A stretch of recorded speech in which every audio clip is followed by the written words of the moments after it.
黄仁勋表态，中国市场不可替代，放弃将是英伟达巨大的遗憾。英伟达 CEO 黄仁勋近日在接受专访时，再次强调了中国市场对于英伟达的战略重要性。他坦言，放弃中国市场将是巨大的遗憾，并且明确指出，没有任何其他地区能够弥补这一损失。此番表态不仅表达了黄仁仁对中国市场的深厚情感和高度重视，也无疑揭示了当前全球半导体产业地缘政治复杂性下的无奈与挑战。黄仁勋表示，英伟达在中国市场深耕已达30年，这片市场一直以来都展现出极强的活力和快速的发展。在他看来，中国不仅是英伟达的重要营收来源，更是其创新和技术应用的关键试验田。他强调，中国市场极具活力，发展迅速，放弃这个市场将是一种巨大的遗憾。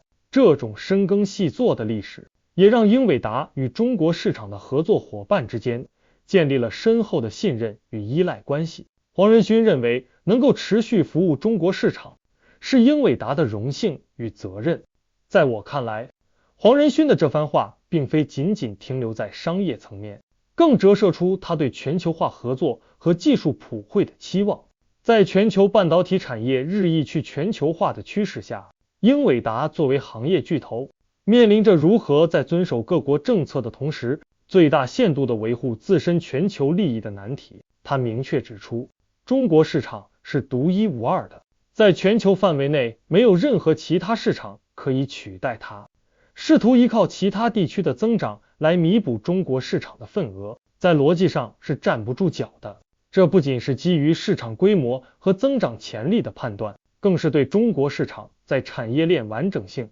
人才储备和创新生态等方面独特优势的深刻认知。然而，尽管黄仁勋的言语中充满了对中国市场的眷恋和重视，现实的挑战却不容忽视。在谈及产品时，黄仁勋无奈地表示，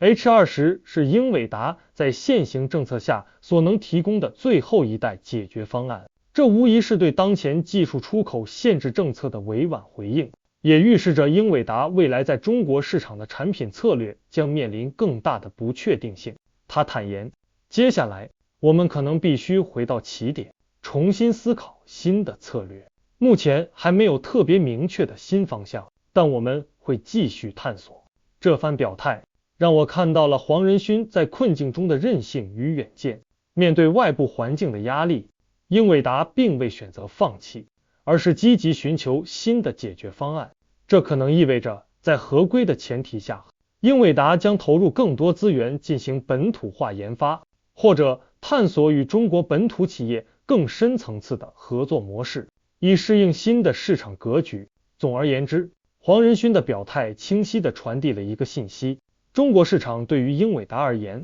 不仅仅是商业上的重要性，更是一种战略性的不可替代。尽管面临重重挑战，英伟达仍然坚定地寻求与中国市场的合作，并积极探索适应新环境的策略。